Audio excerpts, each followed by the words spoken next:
Sa ngalan ng Ama at ng Anak at ng Espiritu Santo, Amen. ang pagpapala ng ating Panginoong Hesukristo, ang pag-ibig ng Diyos Ama, at ang pakikipagkaisa ng Espiritu Santo naway sumainyong lahat.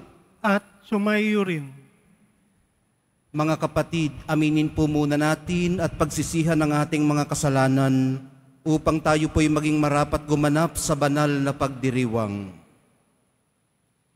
Inaamin ko Sa makapangyarihan Diyos at sa inyo mga kapatid, na lubha ako nagkasala sa isip, sa salita at sa gawa, at sa aking pagkukulang.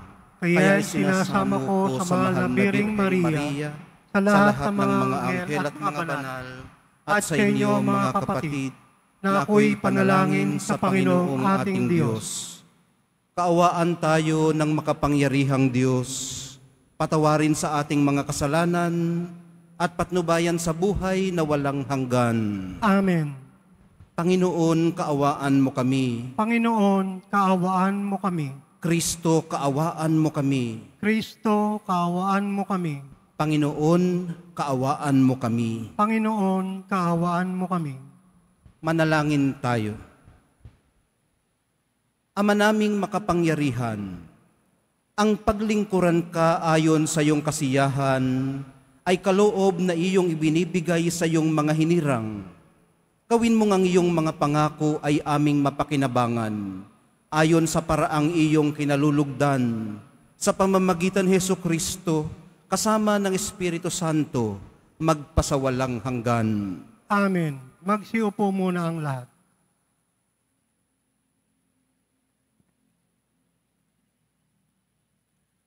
Pagbasa mula sa sulat ni Apostol San Pablo sa mga taga-Pilipos. Mga kapatid, magpakababa kayo tulad ni Kristo Jesus, na bagamat siya'y Diyos, hindi nagpilit manatiling kapantay ng Diyos. Bagkus, hinubad niya ang lahat ng katangian ng pagka-Diyos. Nagkatawang tao at namuhay sa isang alipin. Nang maging tao, siya'y nagpakababa at naging masunurin. Hanggang kamatayan, oo, hanggang kamatayan sa krus. Kaya naman, siya'y tinampok ng Diyos at binigyan ng pangalawang higit sa lahat ng pangalan. Ano pat ang lahat ng nilalang na nasa langit, nasa lupa, at naisa ilalim ng lupa, ay magninikluhod. Ang sasamba sa Kanya at ipahayag ng lahat na si Hesukristo ang Panginoon sa ikararangal ng Diyos Ama. Ang salita ng Diyos. Salamat sa Diyos. Pupurihin kita, Poon, ngayon kami natitipon. Pupurihin kita poon, ngayong kami natitipon. Sa harap ng masunuring mga lingkod mong hinirang, ang handog na panata ko ay doon ko iaalay. Magsasawa sa pagkain, yaong mga nagdarahop. Aawit ng papuri, ang sa Diyos ay dudulog. Buhay nila ay uunlad, sasagana silang lubos. Pupurihin kita poon, ngayong kami natitipon. Sa dakilang Panginoon, ang lahat ay magbalik. Ang lahat ng mga lahi ay sasambang may pag-ibig. Ang Diyos ay Panginoon, hari siya ng nilikha. Maghahari sa daigdig, sa lahat ng mga bansa. Mangangayu pa pang lahat, ang palalot mayabang. Pupurihin kita poon, ngayon kami natitipon. Maging lahing susunod pa, ay sasambat maglilingkod. At mayroong mangangaral sa kanila tungkol sa Diyos. Sa lahat ng sisilang pa'y ganito ang ihahayag. Sa hinirang niyang bansa, ay Panginoon ang nagligtas. Pupurihin kita poon, ngayong kami natitipon. Magsitayo na po ang lahat.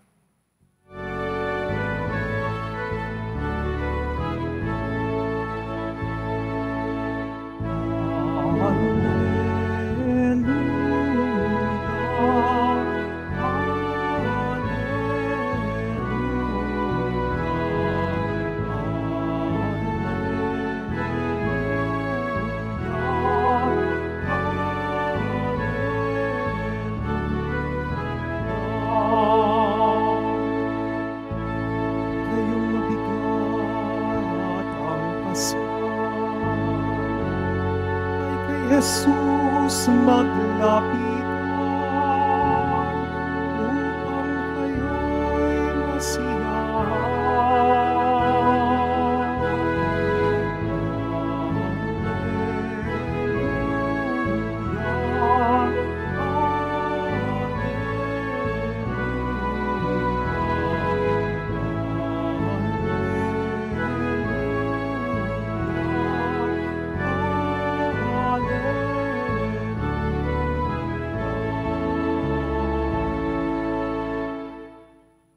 Sumainyo ang Panginoon. At sumayo rin. Ang mabuting balita ng Panginoon ayon kay San Lucas. Papuri sa iyo, Panginoon. Noong panahong yun, sinabi kay Jesus ng isa sa mga kasalo niya sa hapag, mapalad ang makakasalo sa hapag sa kaharian ng Diyos. Sumagot si Jesus, may isang lalaking naghanda ng isang malaking piging at marami siyang inanyayahan. Nang dumating ang oras ng piging, inutusan niya ang kanyang mga alipin at ipinasabi sa mga inanyayahan, halina kayo, handa na ang lahat. Ngunit nagdahilan silang lahat. Ang sabi ng una, nakabili ako ng bukid at kailangan kong puntahan. Kayo na sana ang bahalang magpaumanhin sa akin.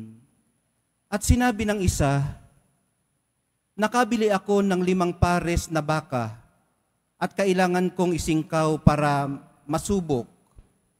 Kayo na sana ang bahalang magpaumanhin sa akin. Sinabi naman ng isa pa, bagong kasal ako kaya hindi ako makadadalo.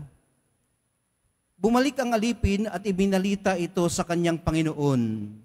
Nagalit ito at sinabi sa alipin, lumabas kang madali sa mga lansangan at makikipot na daan ng lunsod at isama mo rito ang mga pulubi, mga pingkaw, mga bulag at mga pilay.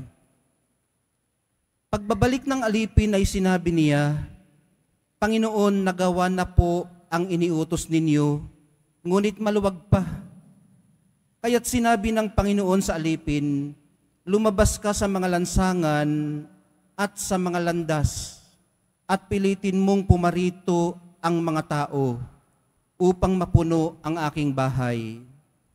Sinasabi ko sa inyo, isa man sa mga unang inanyayahan ay hindi makakatikim ng aking handa.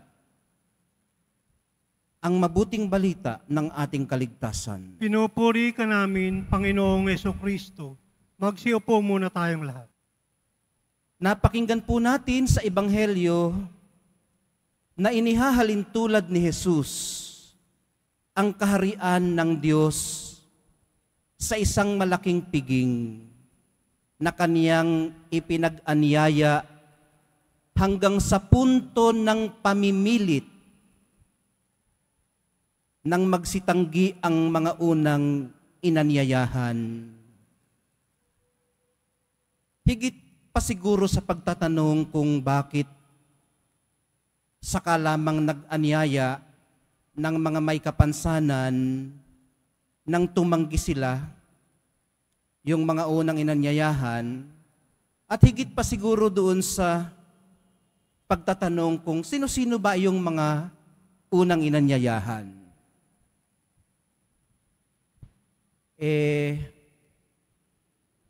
Mas mabuti siguro kung ang itanong natin at siguro makakatagpo tayo ng mas makabuluhang sagot pag ang ating gustong malaman ay kung bakit nagpakipot pa ang mga nauna na inanyayahan. Sa bagay, maigi na rin, ano? Maigi na rin na nagpakipot sila. Dahil kung hindi sila nagpakipot, baka hindi na anyayahan yung mga may kapansanan at yung general public. Pero mga kapatid, allegory po ito. Allegory. Ibig sabihin, paggamit ng mga imahe para ipaliwanag ang pinupunto. Ano ho? At ito po ay allegory ng kaharian ng Diyos at hindi ng istrukturang panlipunan o ng trickle-down effect sa kung sino ang dudulog sa hapag. Tungkol po ito sa pagnanais ng Diyos na makasalo tayong lahat, maging ang mga nagpakipot pa. Eh bakit nga kaya sila nagpakipot? Ano ho? Di ba kayo nagtataka? Ang ginamit na talinghaga ng mahal na pong Jesus Nazareno ay ganito. Nag-anyaya, nagpakipot ang inanyayahan. Nag-anyaya ng mga may kapansanan, dumalo, pero kulang pa. May lugar pa sa kaharian ng Diyos. Kaya nag-anyaya sa general public. Ba't sila nagpakipot? Pag may nagiging bisita po tayo, hindi ba? Typical sa ating kultura, bilang mga Pilipino, na nag-aalok tayo ng kape. Doon sa amin sa Cavite, kape talaga ang unang iniaalok. Kape muna. Ganyan, ano? O kaya naman, ay kung ano mang mamimerienda, magpapakuha ng Coke o ng Pepsi doon sa tindahan. Punta ka muna sa tindahan, mayroon tayong bisita, umutang ka muna ng Coke at saka ng tinapay. Ayun. Kahit ano, mag-o-offer tayo ng pwede nating mautang sa tindahan o pwede nating maidulot sa ating bisita. Pero, sa unang pag-aalok mo, hindi ka agad yan iinom ng kape. Tatanggi pa yan. Kasi nahihiya sila. At kinakailangan mong alokin sila ng 3 beses. At yung 3 beses na yun ay sumisidhi, kinakailangan.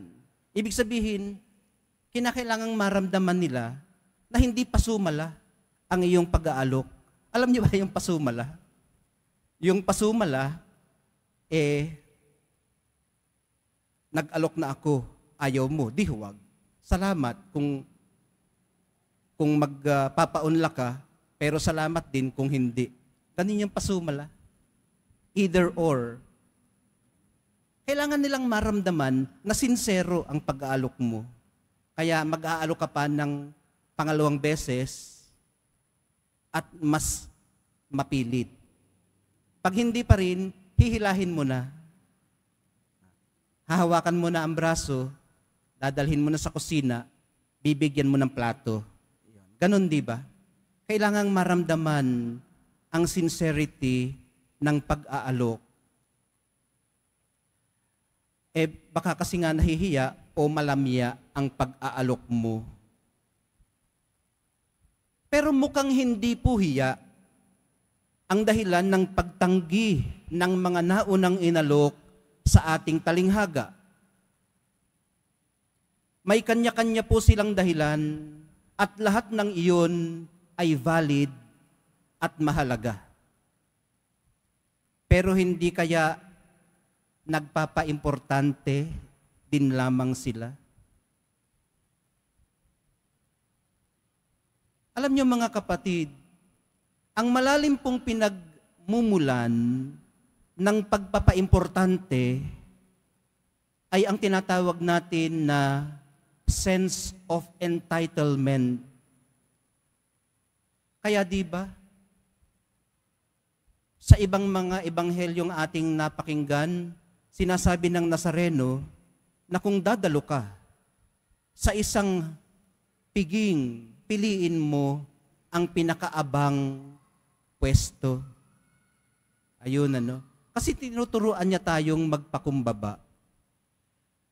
Yung pong sense of entitlement ay may nagdudumilat na kabaligtaran sa pagpapakumbaba. Pagpapakumbabang tanggapin ang paanyaya at pagpapakababang dumalo sa ipinag-aanyaya.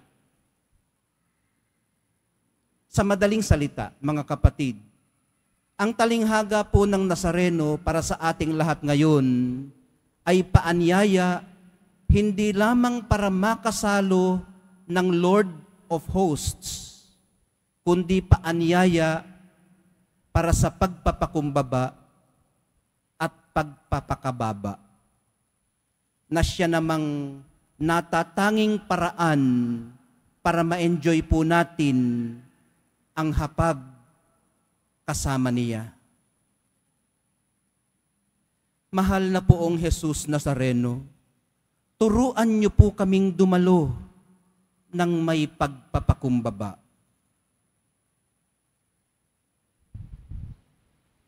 Magsitayo na po ang lahat.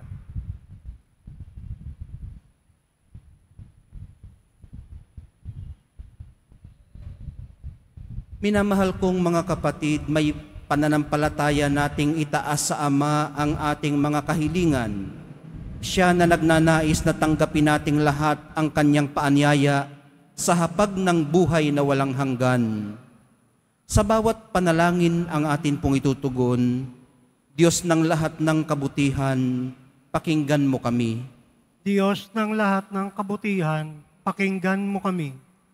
Ang simbahan sa lupa, naway umunlad at mag-anyaya pa sa piging ng kaharian ng Diyos. Manalangin tayo. Diyos ng lahat ng kabutihan, pakinggan mo kami. Ang mga mayayaman, gayon din ang mga dukha, naway huwag gumawa ng mga dahilan sa kanilang pag-iwas sa tawag ng paghahari ni Kristo sa kanilang buhay. Manalangin tayo. Diyos ng lahat ng kabutihan, pakinggan mo kami. Tayo naway matagpo ang karapat-dapat na makiisa sa hapag ng kordero ng Diyos. Manalangin tayo. Diyos ng lahat ng kabutihan, pakinggan mo kami. Sa pamamagitan ng ating kabutihang loob, tayo naway makapagbigay saya at pag-asa sa mga may sakit at may kapansanan. Manalangin tayo. Diyos ng lahat ng kabutihan, pakinggan mo kami. Ang mga namayapa, naway mabuhay sa tahanan ng Diyos at magbunyi sa hapag ng buhay na walang hanggan. Manalangin tayo. Diyos ng lahat ng kabutihan, pakinggan mo kami. Magiliw po nating ibulong sa Nazareno ang ating mga personal na intensyon, lalo na po ang mga pangalan ng mga yumao nating mahal sa buhay na pinakamalalapit sa atin.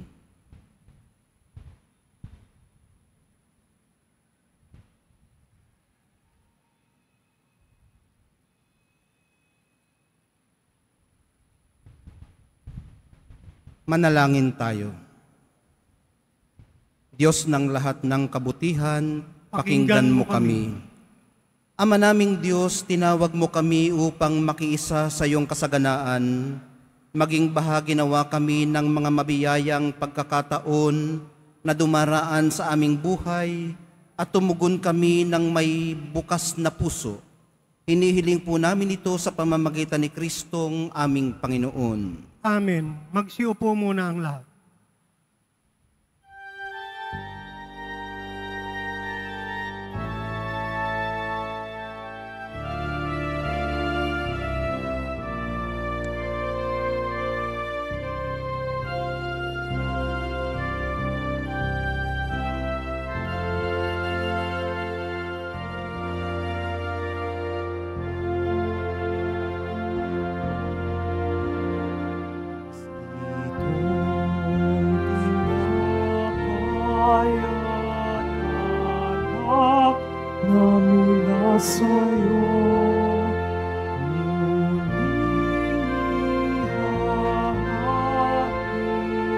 sa kabutihan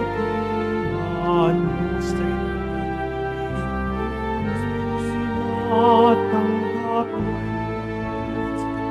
alay sa salamat na puso. Magsitayo na po ang lahat.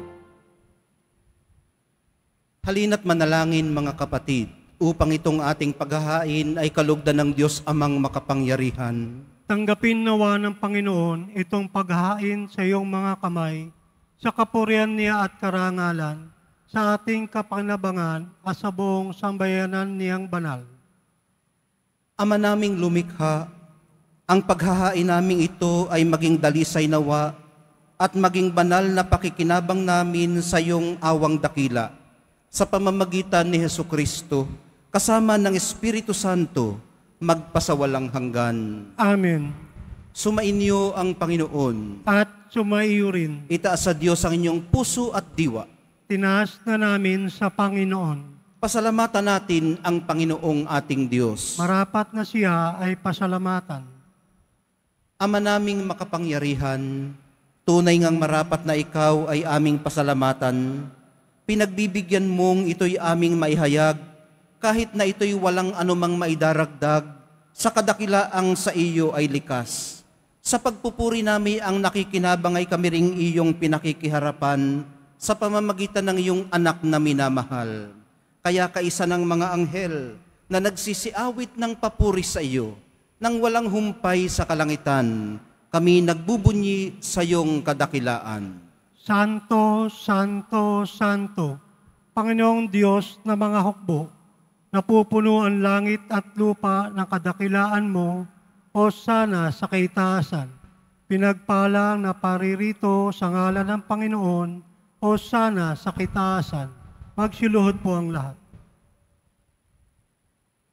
Ama naming banal, ikaw ang bukal ng lahat ng kabanalan, kaya't sa pamamagitan ng iyong Espiritu, gawin mong banal ang mga kaloob na ito upang para sa amin maging katawan at dugo ng aming Panginoong Hesukristo.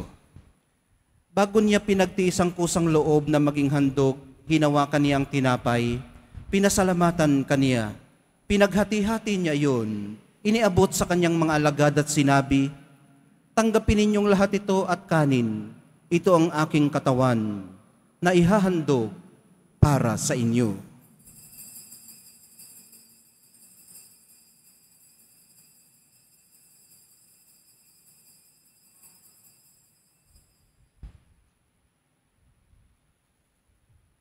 Gayon din naman, noong matapos ang hapunan, hinawakan niya ang kalis. Muli kanyang pinasalamatan. Iniabot niya ang kalis sa kanyang mga alagad at sinabi, tanggapin ninyong lahat ito at inumin. Ito ang kalis ng aking dugo, ng bago at walang hanggang tipan. Ang aking dugo na ibubuhos para sa inyo at para sa lahat. Sa ikapagpapatawad ng mga kasalanan, gawin ninyo ito sa pag-alaala sa akin.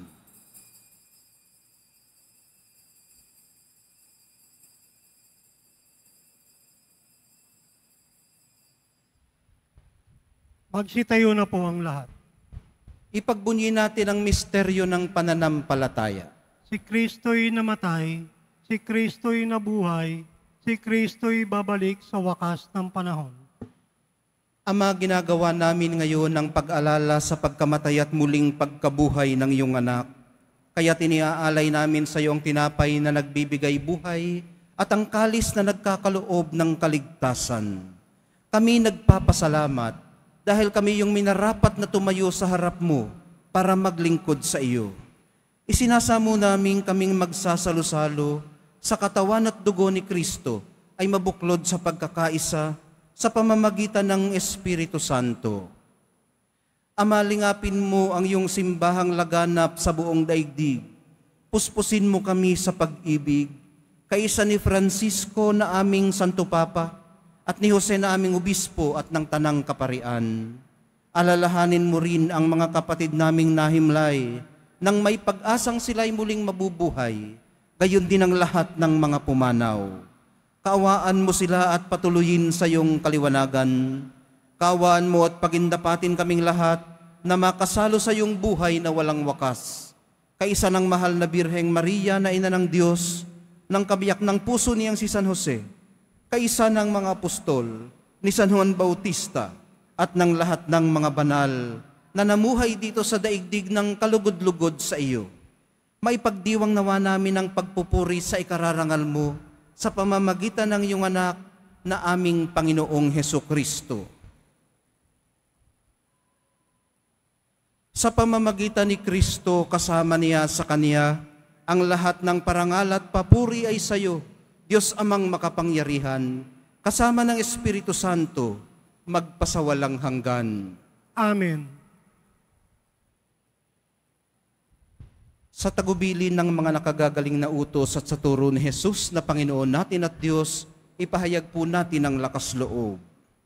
Ama namin, Sumasalangit ka, sambahin ang ngalan mo, mapasa amin ang kaharian mo, sundin ang loob mo dito sa lupa para nang sa langit. Bigyan mo kami ngayon ng aming kakanin sa araw-araw at patawarin mo kami sa aming mga sala para ng pagpapatawad namin sa nagkakasala sa amin. At huwag mo kaming ipahintulot sa tukso at iadya mo kami sa lahat ng masama. Hinihiling po namin kami iadya sa lahat ng masama, pagkalooban ng kapayapaan araw-araw, iligtas sa kasalanan at ilayo sa lahat ng kapahamakan, samantalang aming pinananabikan ang dakilang araw ng pagpapahayag ng tagapagligtas naming si Hesukristo. Sapagkat iyo ang kaharian at ang kapangyarihan at ang kapurihan magpakailanman. Amen. Panginoong Hesukristo, sinabi mo sa iyong mga apostol, kapayapaan ang iniiwan ko sa inyo, ang aking kapayapaan ang ibinibigay ko sa inyo. Tunghayan mo ang aming pananampalataya at huwag ang aming pagkakasala.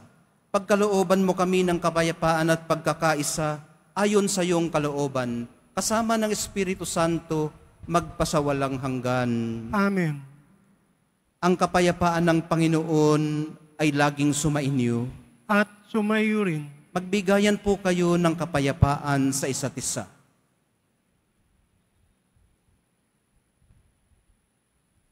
Kordero ng Diyos na nag-aalis ng mga kasalanan ng sanlibutan, maawa ka sa amin. Kordero ng Diyos na nag-aalis ng mga kasalanan ng sanlibutan, maawa ka sa amin. Kordero ng Diyos na nag-aalis ng mga kasalanan ng sanlibutan, ipagkaloob mo sa amin ang kapayapaan. Magsiluhod po ang lahat.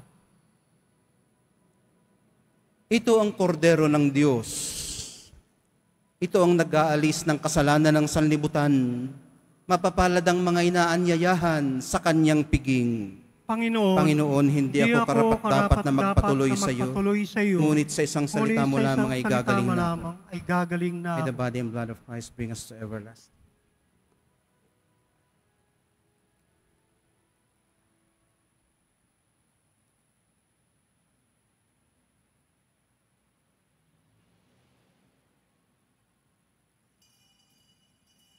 Para sa lahat ng tatanggap ng banal na komunyon, sasagot po tayo ng amen.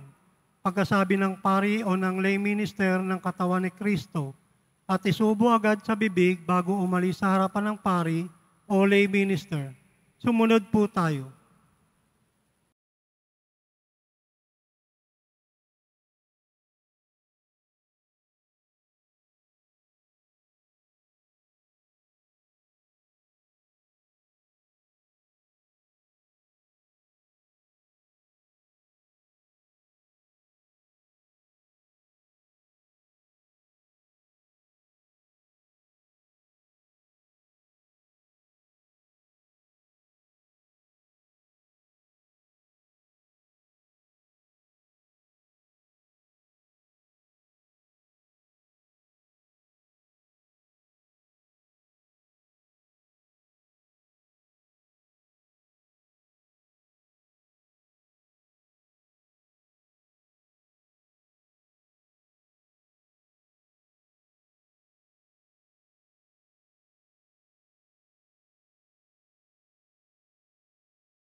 Manalangin tayo.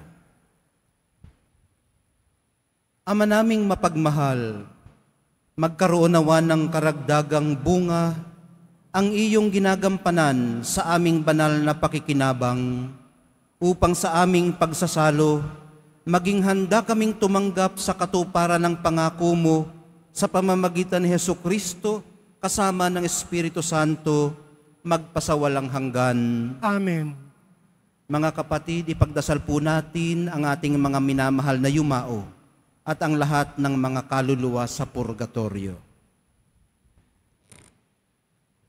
Panginoon naming Diyos, Ama namin, Ikaw po ang dahilan ng aming pagsilang. Sa iyo galing ang aming hiram na buhay. Buong kababaang loob po kaming nananalangin at nagmamakaawang kalugdan niyo po ang mga kaluluwa ng mga pumanaw na sa mundong ito. Sila nawa ay magkamit ng buhay sa iyong piling. Alisin niyo na po ang anumang mga karumihan ng kasalanan upang sila'y maging marapat sa iyong walang hanggang kalinisan. Iahon niyo po sila mula sa purgatorio at bigyan ng puwang sa inyong kaharian sa langit. Kapayapaan kailanman ang igawad ng may kapal sa yumaong nagsipanaw. Sila naway silayan ng iyong ilaw na walang hanggan. Amen. Mapanatag nawa sila sa kapayapaan. Amen.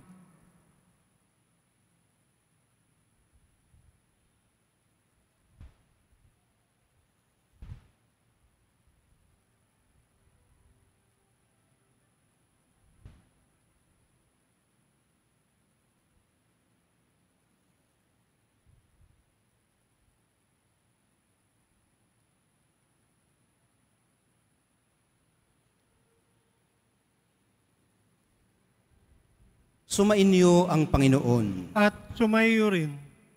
Mahal na poong Jesus Nazareno, inihayag mo sa pamamagitan ng krusang walang maliw na pag-ibig ng Diyos sa sangkatauhan. Pakinggan niyo po ang kahilingan ng inyong angkan na nagsusumamo sa inyo. Makamtanawa nila ang inyong katugunan at tanggapin ang kasagutan na may utang na loob na tinatanaw. Basbasan din po ninyo at pagpalain ang kanilang mga pinasasalamatan at pinagsusumakitan sa araw-araw, pati na ang daladala nilang mga imahin at dasalan. Matagpuan din po nawa nila ang kanilang mga hinahanap, lalo na po ang trabaho, ang ikabubuhay, ang lakas, pag-asa at kagalingan sa kanilang karamdaman nang naaayon sa inyong kalooban. Sa pamamagitan ng bendisyon na ito, naway maalala nila ang mga pangako nila noon sa binyag na ikaw ang kanilang iibigin at paglilingkuran bilang Panginoon magpasawalang hanggan. Amen. At pagpalain kayong lahat at ang inyong pamilya at mga komunidad ng makapangyarihan at mapagmahal na Diyos, Ama, Anak, at Espiritu Santo. Amen. Naihandog na po natin ang banal na misa. Humayo kayong taglay ang kapayapaan ng Nuestro Padre Jesus Nazareno. Salamat sa Diyos.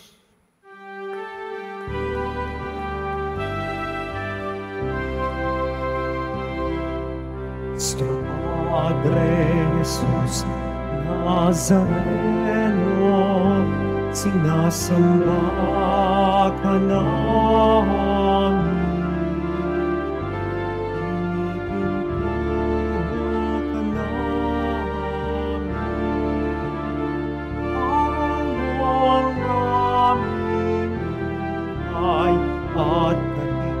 San Padre Jesus Nazareno,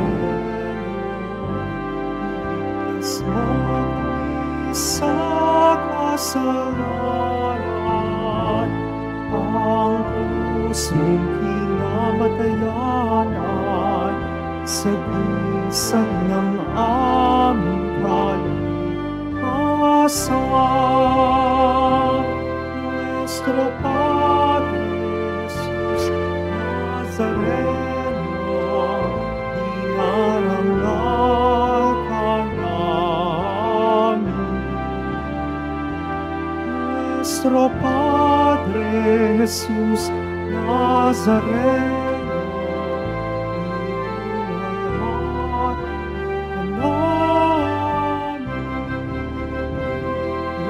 Nuestro Padre Jesús Nazareno, dinaranan ka namin.